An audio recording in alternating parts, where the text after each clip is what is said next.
De l'exercice 4.10, c'est rapide. Donc première question, donc on vous demande de développer cette expression. Voilà. Donc, alors, le développement doit se faire de façon méthodique pour que vous voyez qu'il y a beaucoup de choses qui s'en vont. Alors, ce qui est bien quand vous développez ce genre de choses avec des pointillés, c'est d'écrire les deux premiers éléments, donc pas que le premier. Et là, vous voyez, le dernier, c'est aussi de mettre l'avant-dernier. Donc, ça vous évitera un petit peu les surprises. D'accord? Donc là, avant a puissance k, évidemment, il y a a puissance k-1. D'accord? Et ensuite, je vais développer. Comme ça, on va bien voir ce qui se passe.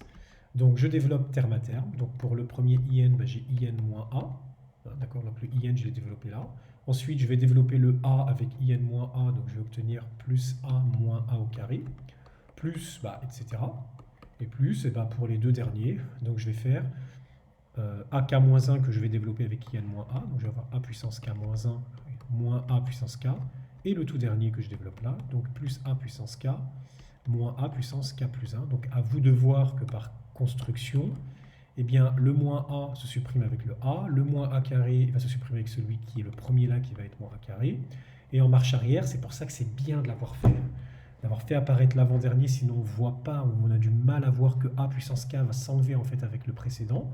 Et de la même façon, a puissance k-1 va s'enlever avec l'avant-dernier dans les pointillés. Donc tout s'enlève, sauf le premier terme et le dernier terme. Et donc finalement, votre développement vous donne simplement in moins a puissance k plus 1.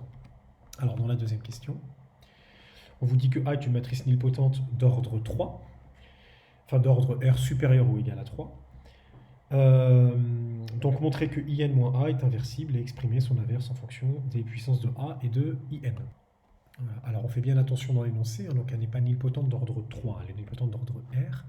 Alors ce qui va se passer, donc si elle est nilpotente d'ordre R, ça veut dire qu'à partir de la puissance de R, tout vaut 0. D'accord? C'est tout. Hein. Donc en fait là ce qui va se passer, c'est que je vais considérer la somme, donc l'expression suivante, où je vais considérer donc la somme des puissances de A, donc A puissance 0, A puissance 1, A puissance 2, etc. Toutes les puissances de A possibles et imaginables, donc jusqu'à R, puisqu'à partir de R plus 1, ça vaut 0. D'accord? Donc d'ailleurs, elle est d'ordre R, hein, je suis bête, donc même à partir d'ordre R, elle vaut 0, donc là vous avez R-1, en fait. D'accord? Donc, mais c'est pas faux d'écrire la puissance R, mais ça vaut 0, ça sert à rien. Et donc, d'après la relation précédente, eh bien, quand je multiplie tout ça par in moins a, eh bien, je trouve simplement in moins a puissance r, d'accord? Puisque là, j'avais trouvé, c'était mal écrit, a puissance k plus 1 quand je prends k ici. Donc, comme mon k là, pour bien mettre en évidence, le k c'est r moins 1, eh bien, ici, le k plus 1, c'est r moins 1 plus 1, donc ça vous donne r. Voilà. Or, a puissance r, c'est égal à 0, puisqu'elle est nilpotente d'ordre R, votre matrice. Et donc, on en déduit que in plus a plus a puissance r moins 1, voilà, fois in moins a, eh bien, c'est la matrice identité, ce truc-là. Voilà, donc là, on a envie de dire eh bien, que la matrice in-a, elle est inversible, et que là, vous avez son inverse. Sauf que il faut être rigoureux, il faut aussi vérifier que ça fonctionne dans l'autre sens. Ça veut dire qu'en réalité, normalement, il faut faire aussi in-a fois tout ça pour bien s'assurer que ça fait aussi la matrice identité. D'accord? Donc là, en fait, la rigueur veut que vous n'échappiez pas à cette distributivité.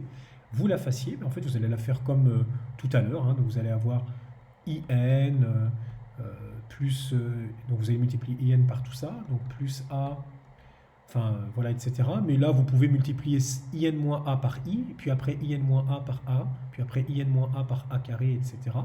Et donc finalement, vous allez vous retrouver avec exactement la même chose que tout à l'heure, ça, d'accord, etc. Et puis à la fin, eh bien, il va vous rester simplement moins a puissance r. Et comme a puissance r est égal à 0, il va vous rester in. Donc, on a bien vérifié que dans les deux sens, ça fonctionne. Et donc, on va conclure que in moins a est inversible. D'accord? Et in moins a à la puissance moins 1, eh bien c'est égal à la somme donc des puissances de A pour k allant de 1 à r-1. Donc voilà ce que c'est que in-a puissance moins 1. Voilà pour le cas de 10.